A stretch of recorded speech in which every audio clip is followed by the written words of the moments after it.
अच्छा जी स्टूडेंट, इसका 5वां क्वेश्चन देख लेते हैं। वो कहता है कि हमारे पास एक पॉइंट चार्ज क्यू है जिसका मैस m है।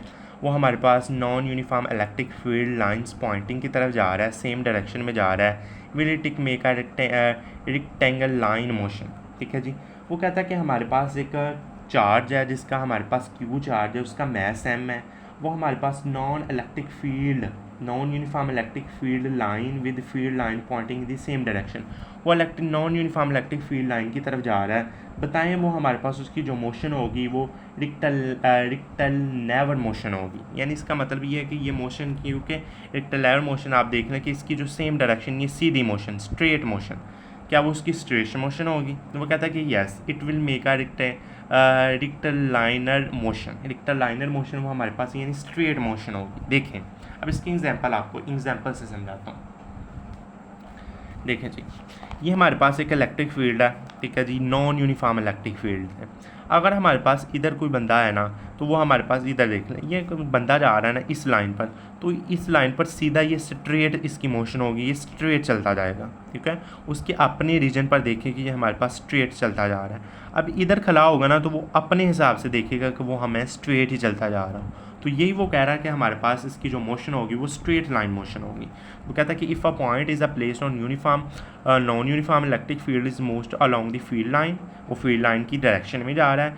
It is an in the present case the field line are the pointing in the same direction, therefore it is make is a rectangular motion. ठीक है जी, जो हमारे पास जो चार्ज है वो फील्ड लाइन की डायरेक्शन में जा रहा है, उसकी जो मोशन है वो भी हमारे पास स्ट्रेट लाइन उसकी मोशन है। ये आपके पास क्वेश्चन नंबर 5 में वो कह रहा है। ठीक है जी। अब इसका जो क्वेश्चन नंबर 7 है ना, वो हमारे पास देख लें कि वो हमारे पास गासेस लॉ की जो पहली एप्लीकेशन हमने पढ़ी हुई थी ना, कि हमारे पास एक सरफेस है, गाशियन सरफेस है। हमारे पास एक सरफेस है, उसके ऊपर हमारे पास सारे उसके सरफेस के ऊपर चार्ज पड़े हुए हैं। उसके अंदर जो हमारे पास एक पॉइंट चार्ज है, यहाँ जी हमने उसकी क्या फाइंड करनी है, इलेक्ट्रिक फील्ड फाइंड करनी है। तो वो हमने उसकी गासेस लॉ की पहली एप्लीकेशन आपने पढ़ी होगी। तो वो ये वो कह रहा है it is E necessary zero in side a charge rubber balloon. वो कहता है कि एक चार्ज का रबर बलून है, उसके पास जो हमारे पास बलून की जो स्फेरिकल है, एक हमारे पास बलून है, क्या वो स्फेरिकल है? हाँ जी, वो स्फेरिकल बलून है। तो वो कहता है कि उसके ऊपर ही हमारे पास हमने जो चार्ज हैं वो डिस्ट्रीब्यूट किए हुए हैं। क्या किए हुए हैं? हमने चार्ज को उसके ऊपर ही डिस्ट्रीब्यूट, पॉजिटिव चार्ज को हमने उसके ऊपर ही डिस्ट्रीब्यूट किया हुआ है। तो बताएं कि इसके हमारे पास क्या नाम है, बताएं कि इसके पास हमारे पास जो इलेक्ट्रिक फील्ड है वो ज़ीरो होगी। ठीक है जी, तो वो हम देख लेते हैं इलेक्ट्रिक फील्ड उस रबर बलून पर क्या वो ज़ीरो होगी। चलिए जिसका आंसर देख लेते हैं। हाँ जी, ये देखें जी, yes electric field necessary zero inside charge rubber balloon by applying the Gauss's law. अब देखें जी, अब आपने सबसे पहले तो हमने उसकी प्रॉपर्टीज़ में पढ़ा हुआ था कि आपने सबसे पहले तो गाशियन सरफेस बनानी होती है। ये हमारे पास एक रबर का बलून है और इसकी सरफेस के ऊपर हमने पॉजिटिव चार्ज को डिस्ट्रीब्यूट किया हुआ है और इसके अंदर एक पॉइंट चार्ज है, उस पर हमने बताना है कि इलेक्ट्रिक फील्ड कितनी है। ठीक है जी, इलेक्ट्रिक फील्ड हमारे पास कितनी है, तो उस पर जो इलेक्ट्रिक फील्ड होगी वो ज़ीरो होगी। देख लेते हैं किस तरह इलेक्ट्रिक फील्ड हमारे पास उसके ऊपर ज़ीरो होती है। ये हमने गासेस लॉ की जो पहली एप्लीकेशन थी वो हमने पढ़ी हुई है।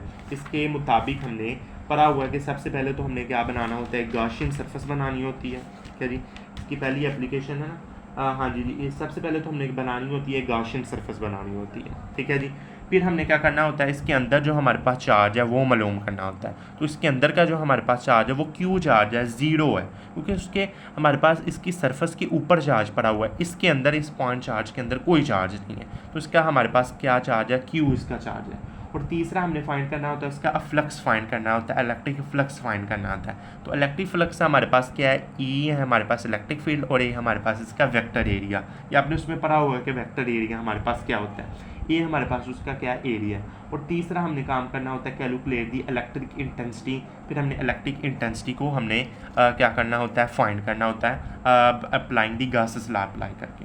ठीक है जी, पहले हमने इसके अंदर क्या बना ली, गाशियन सरफेस बना ली। दूसरा काम क्या किया कि हमने चार्ज को देख लिया, ज़ीरो हमारे पास उसका चार्ज है। फिर हमने जी उसका इलेक्ट्रिक फ्लक्स फाइंड किया, ई ए हमारे पास उसका क्या इलेक्ट्रिक फ्लक्स है। अब हमने इक्वेशन 1 और 2 को आपस में कंबाइन कर लेना है।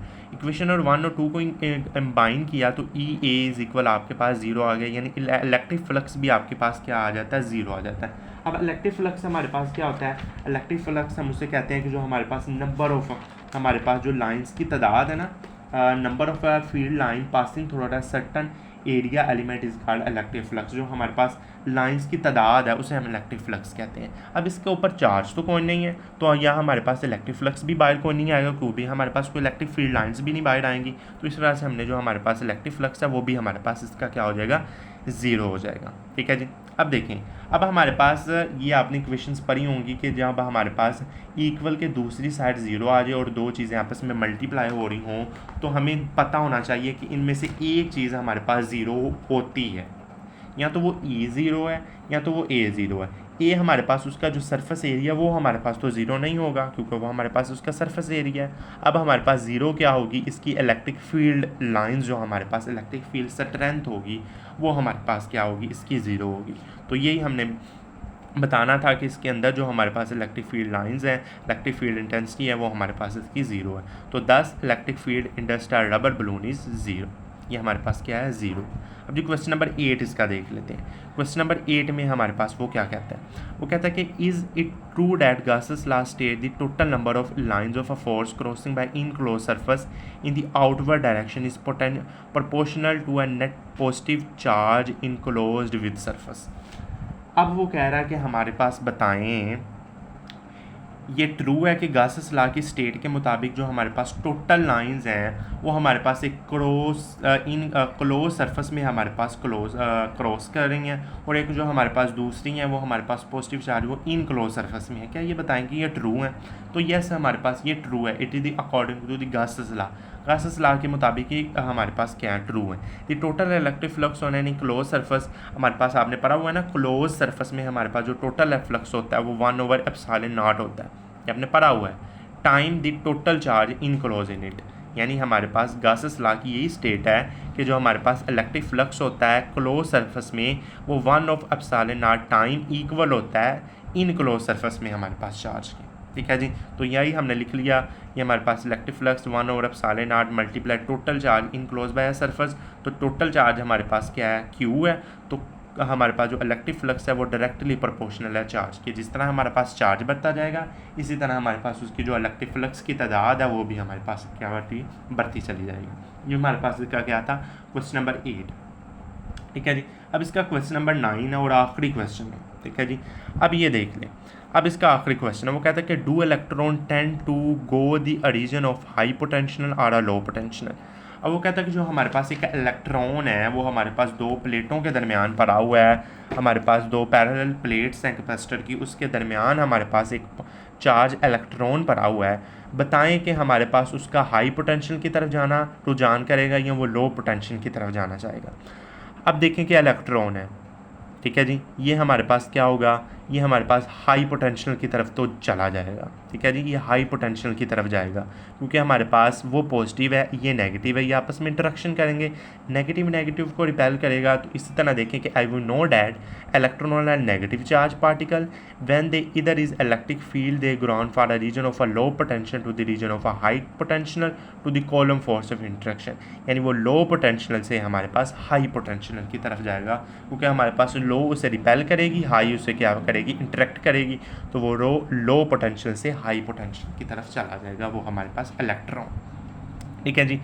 तो ये जी आज की हमारी टोटल वीडियो थी कि हमने इसके जो बकिया क्वेश्चन आने वाले थे वो हमने देखे हैं। मुझे उम्मीद है कि आपको, मैंने तो बहुत कोशिश की है आपको समझाने की, मुझे उम्मीद है कि आपको समझ आ गई होगी। तो ये हमारे पास चैप्टर क्लियर हो गया, इसके न्यूमेरिकल कर लिए, इसके हमने शॉर्ट क्वेश्चन कर लिए। तो आइंदा अगली वीडियो में हम इसका और कुछ शुरू करेंगे। ठीक है जी। तो इस वीडियो में इतना, इंशाल्लाह अगली वीडियो में आपसे मुलाकात होगी। अल्लाह हाफिज़।